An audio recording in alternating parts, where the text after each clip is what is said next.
It asked me twice. It's really You are live. I know. Hello and welcome to another edition of the LinuxInstall.net podcast. This is episode number 124. We are recording on Tuesday, August 26th, 2014. Almost said the wrong year. My name is Brian Wagner. And we time travel. And we're going back to episode 24. There we go. With me, that voice that you just heard was Mr. Joseph Leuzzi. Good evening, Brian. And we also have the other voice that you heard was Mr. Walt Jevack. Hello.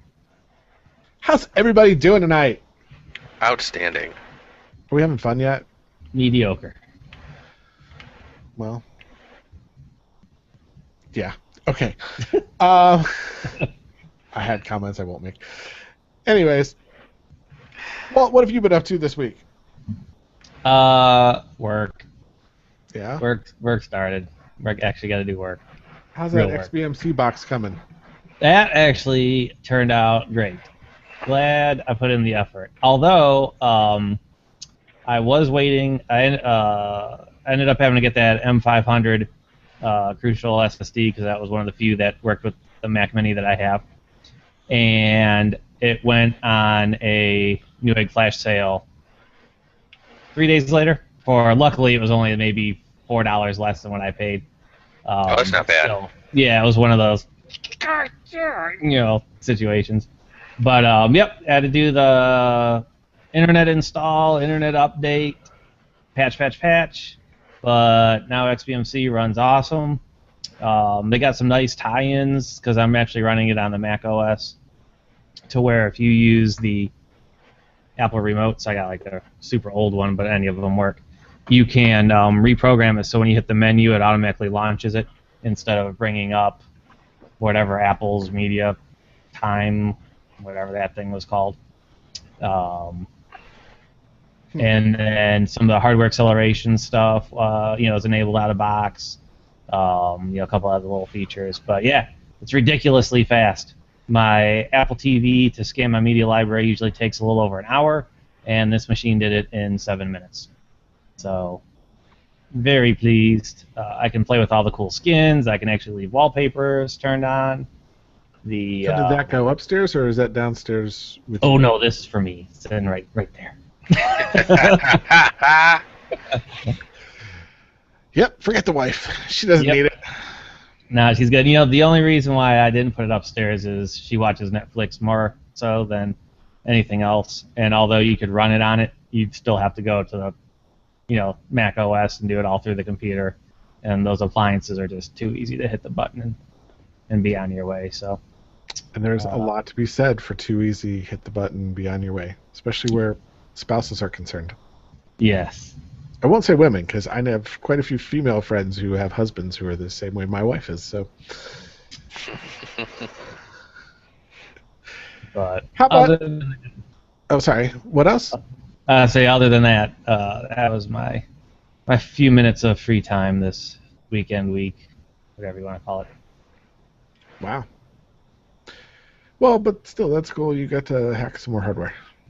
Yeah, and I didn't have to. Well, I did have to buy the hard drive. I was really trying not to buy anything.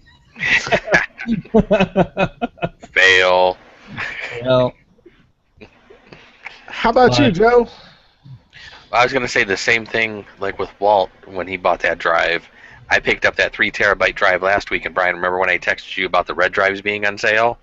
Yeah. Well, they went on sale like big time. Like after I had already gotten my black drive in, they went down to like $100 For a 3 for the terabyte? for the 3 terabyte Western Digitals. Damn it, that's my strike And price. I was just like, well, I think they were like 97, and then there was like some shipping and stuff involved. So I think shipping was like $10 or something. So, but it was still an outstanding price. But I had already gotten the 3 terabyte black in my hand, and kind of like what we talked about the last time, I prefer the extra 2-year warranty. And then one of the guys at work was like, he goes, for that price, I just buy 2 reds.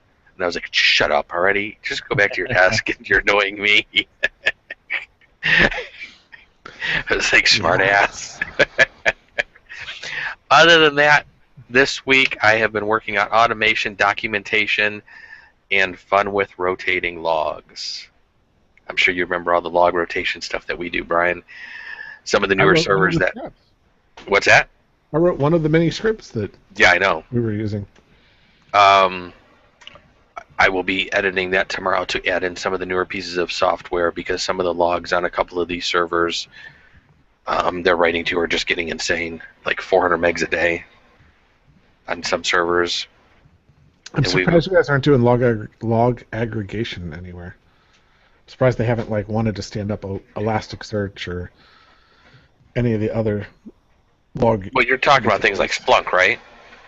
Yeah, Splunk's kind of lost its luster. There's a thing called elasticSearch, which is kind of geared more towards that, and there's some tools that sit on top of that. That's like the database.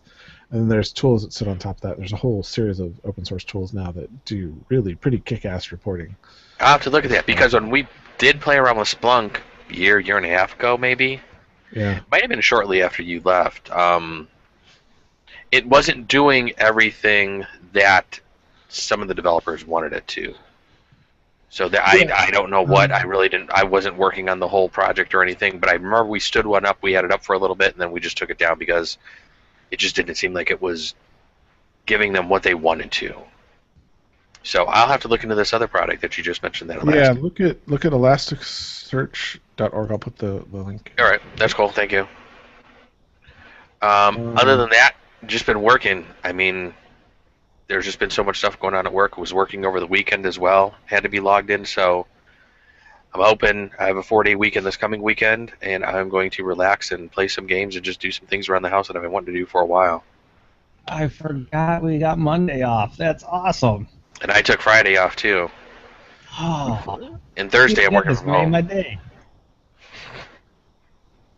Well, see, I'm glad I could turn that frown upside down for you, Walt, today. Nice.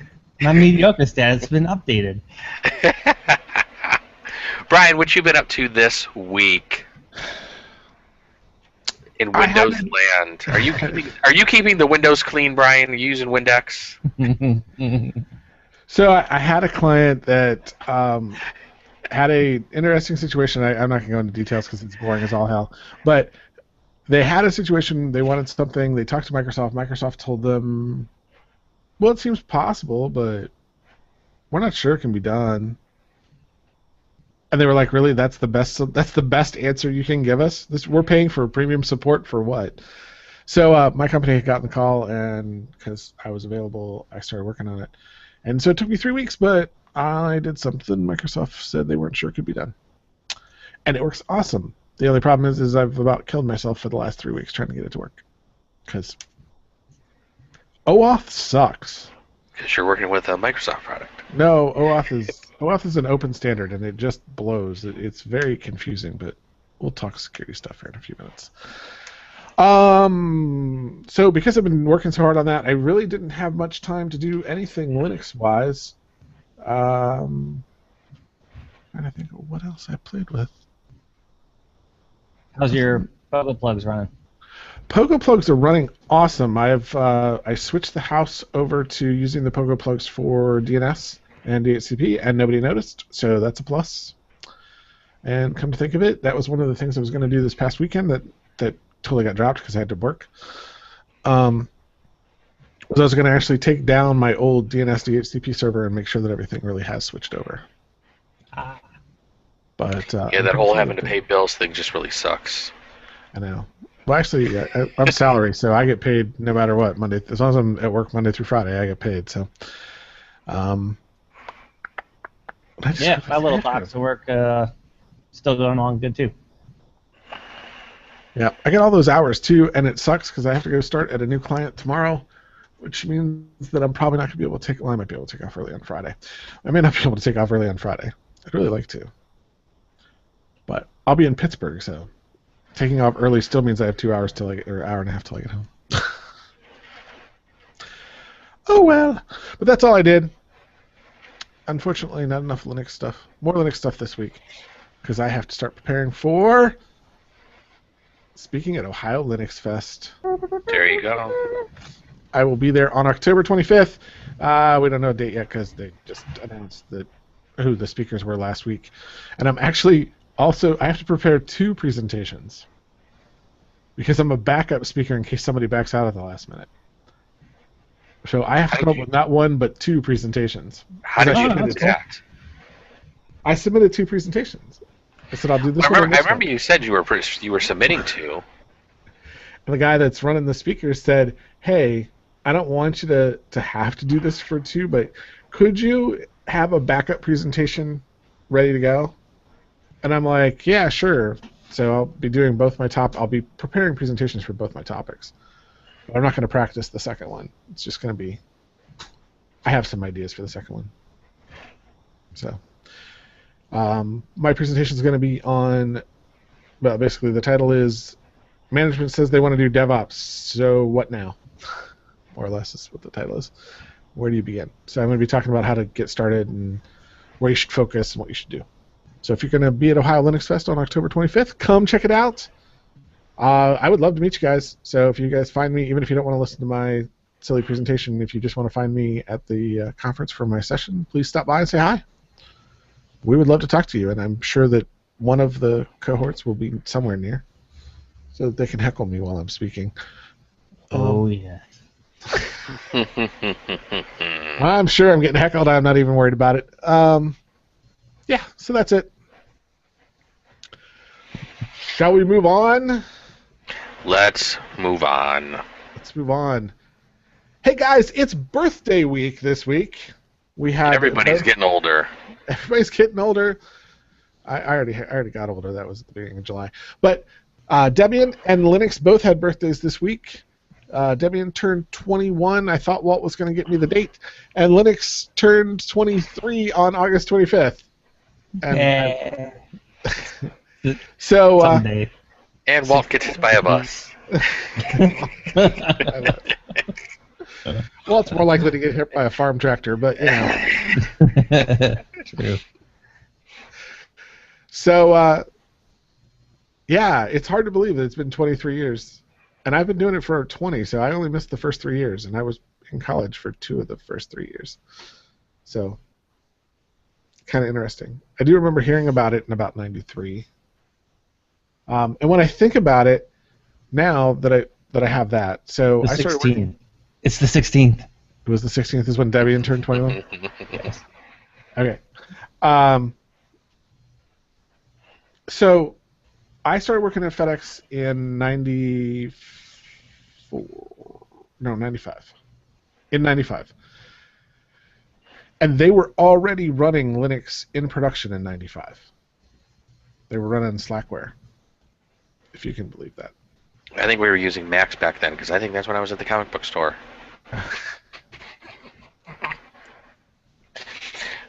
We had a little Mac network set up playing Doom. Yeah. Real productive work stuff, I see. Yeah. It was a comic book store. What the hell do you expect? Yes, I know. I have several friends that worked at comic book stores, and one of them who managed one, just like you. Yep. And, yeah. It was a nice job, if it only paid. It was definitely a fun job. It's not a job you work for the money, but it is definitely a job you work for the fun. And the benefits. Benefits. Definitely. No money at the end of the month. Yeah. And you wouldn't have eaten either. So Linux is 23 and Debian is 21. I was actually surprised Debian was that old. I thought they would have been a little further apart, but I guess I wasn't really thinking about it. That's really cool. Let's see, I put the link for elasticSearch in there. I don't know why I put it there, but it's in the middle of the thing. Walt was checking out something. Lumina? Lumina. Yeah, I was actually looking through the list of Ohio Linux Fest talks, and one of the discussions was going to be on the Lumina Desktop for PCBSD, and I thought, what the heck is that? So went to their website, and they have a little FAQ. It's still very early in development, but the long and short of it is the work necessary to port all the Linux desktops is pretty high. And because they're actually developed on Linux to begin with, they don't take advantage necessarily of all the BSD features that may or may not be available. So the PC BSD team decided they're going to write their own desktop that actually is developed in BSD and takes advantage of all the cool, fun stuff. So just for those who don't understand, when you say developed in BSD, why would they have to develop in BSD? And I'm pretty sure that's not a programming language. Well, for the BSD operating system, not necessarily the language. So there's a bunch of stuff that's in BSD that's not in Linux, and vice versa? According to the fact, that is true. Ah. See? Even I learn things. Yeah. I tried it out, put it in a VM, because the latest version 10.0.2, I believe, was released yesterday or the day before. And as a alternate installation, you can choose the Lumina Desktop. It's really boring right now. It basically looks like GNOME did, like, back in the 90s. You got a little drop-down menu. You got a couple of widgets. Nothing blends together smoothly. All the icon backgrounds are different colors. The window designs are squares. There's no nothing that looks nice, but it worked. It's functional. You can open stuff, close stuff. All your basics were basically available. Yeah. How about the terminal? That's like the program I use the most. Yeah, you test that out. Not a special terminal. I think it was just opening Xterm. No. Don't quote me on that, but it didn't look like anything fancy. That's disappointing. Because those BSD guys, they do a lot of cool stuff. So. Yeah, and again, it's, I think, alpha, at this point still. But I just kind of wanted to see what it was about, and considering we got another month or so of development before or two almost, before the Ohio Linux Fest talk, I will be looking forward to see what they have to say as to some of the benefits or features, or Did you happen to notice? Is it one of the project members that's going to be talking, or is it just a fan talking? I don't remember. Okay. Not a big deal. I'm just curious. Yeah, there's a chance either way, but yeah, I don't remember. Cool. Something to keep an eye on and check out and try out. So, the next topic that we were going to talk about is a little bit longer topic, but we're going to try to do some shortness to it. Joe and I were talking before the show about securing the internal communications of your networks for your applications, right? Is that how we decided it was going to be? That was the topic. So, I'm actually about to start a project to do basically this.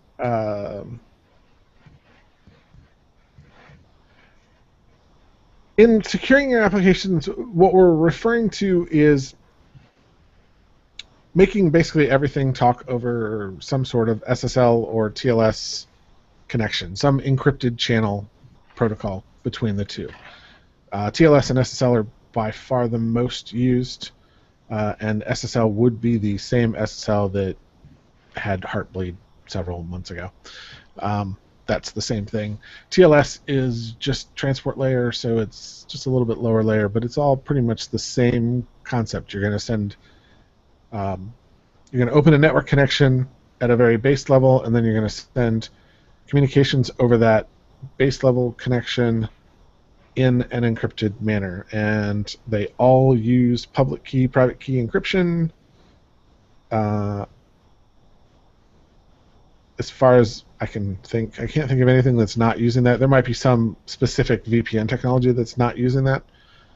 But that's the same technology that you use when you connect to a server on SSL. So if you connect to a secured server like your bank or practically any Google product at this point, Google has even gone so far as to even start demoting people in the search ranks if they're not SSL,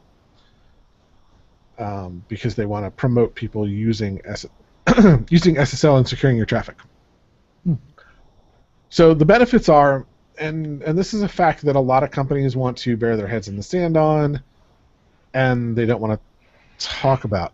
I guess, wait, before I go any further, I hope that most people know that my background is really in security. I am a CISSP. I'm a certified information security systems professional.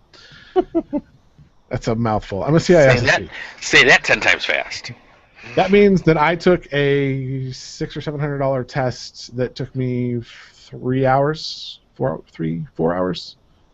No, it might be more. About 4 hours to complete.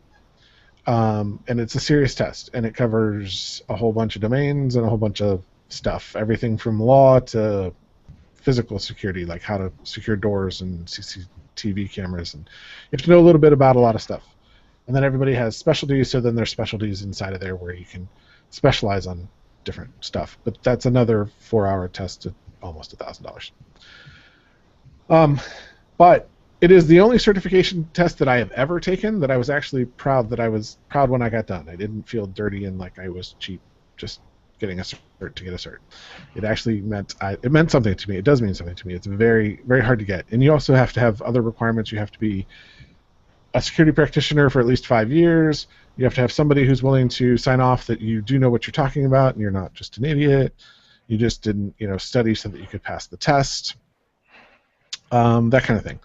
So I was a CISSP back in 2001. Then I let it lapse, and then I just got it back again. So if you do get your cert, just keep it up. It's a pain in the butt to have to study for that test a second time. All right. So anyways, back to the topic. So securing stuff, most people don't realize on corporate networks, or they want to bury their heads in the sand, or they don't want to talk about it. But most hacks happen on the internal network, and they happen by somebody who is either employed by the company or is a consultant to the company, something like that. Most hacks don't happen from outside the network. There are rare exceptions, like, they don't really know where the target hacks happened from. It could have gone either way, but it's more likely that somebody on the inside, or somebody who had access to the inside, may not be an actual employee, but somebody who had access to their internal network was probably the most likely vector for somebody to attack target to go after their machines. Right. Go ahead. I was going to say, I think one of the things that, like you were saying, people want to bury their heads in the sand and not kind of pay attention to it. I think they try to pay attention to so much to the external perimeter and people actually getting into the network from the outside that they kind of just think, okay, well, the people that we have working here we can trust, so we really don't need to worry about them. Right. And there is something to be said about trust. Right. But securing your communications between you and the machine is not trusting you. So, you can still get in. Pretty much anybody using Linux uses SSH to connect. That's a secure tunnel, and it's secure communications, and it's really the only way you should be connecting to any Linux box is with SSH. If you're running a Linux box and you're connecting with Telnet, you're broadcasting your password across the internet. Mm-hmm. So anybody between you and your server could potentially pick up your password and then log in. And not only your password, but anything that you do in that session, because Telnet is not encrypted. So SSH is. So something like SSH is actually really easy to set up. The public key, private key stuff works well enough. You can set up keys. That is not what I mean by public private key encryption. Keys are a method in SSH speak of authenticating that you're authentic, and just makes it easier for you to authenticate yourself to the server. Public key, private key encryption is a method for talking between devices. It describes the protocol. I'm not going to go into it because it's really boring. But not only is it really boring, working with certificates sucks a lot. As somebody who works with certificates on a very regular basis, it is a royal pain in the butt. I understand all the technologies. I can actually probably fake a communication with everything except encrypting the packets themselves, because I don't do math that fast. But I know what the protocols look like when they're communicating across the network. But getting the SSL certificates in the right place and the right way, and then trusting them, because it's not just good enough to use a certificate, because I could create what's called a self-signed certificate that's not as secure as buying one from VeriSign or GoDaddy or what, I can never pronounce that company's name, Thwate, T-H-A-W-T-E. All of those companies are creating certificates based off of a known root certificate. That known root certificate is verifiable by them. They're a third party, so you can verify that is, when you're communicating with somebody else, whoever the root certificate is, that does that verification. But occasionally, and VeriSign had to do it, and GoDaddy had to do it, occasionally those root certificates get compromised, and when they do, that means everybody who has a certificate based off of that has to replace their certificate. So it gets really complex, and you have to keep track of what certificates are where, what root certificates are where, and they suck. They just suck. There needs to be a better way to do it. I'm not the one to come up with it, because I'm not that kind of security person. But it's really, really kind of difficult to get set up. Once you get it set up, it works fine. But it's getting those certificates all in the right place, getting the right certificates in the right spot. All that stuff is what is difficult. The benefit is, once it's secured, it's really, really hard to hack the packets and figure out what they're doing. And then once everything's secured, because there's so much encrypted traffic, it's really hard for hackers to go after anything. So, what else did you want to ask? Nothing. No, that was a good little chat. Yeah, I didn't really chat. We just let me ramble. I put passwords on my stuff. Yeah. And passwords are great, but if I can see password is my password. Yeah, password is my password. Great, now I gotta change them all day. Damn it. Yeah. I have a lot of different theories on password security, like how secure a password you really need to write. They need to be secure enough. Depends on what it is. But securing the communication is just the best reason for doing it is to make sure that nobody can get into your network and see what's going on. But there's all kinds of other ways. I mean, if you're not restricting access to things like web servers, you're just putting them on secure channels. That doesn't mean you don't still have vulnerabilities. Just because they're running SSL doesn't take away other vulnerabilities that could be there.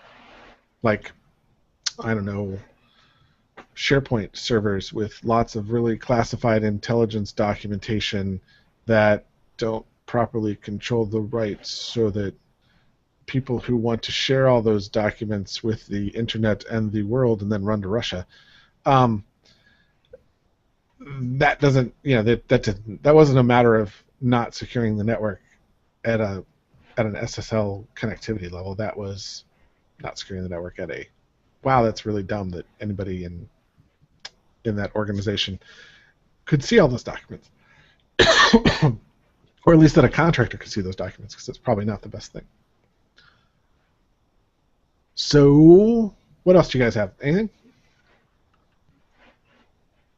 That's about it for me. Yeah, no, that's it. That's it?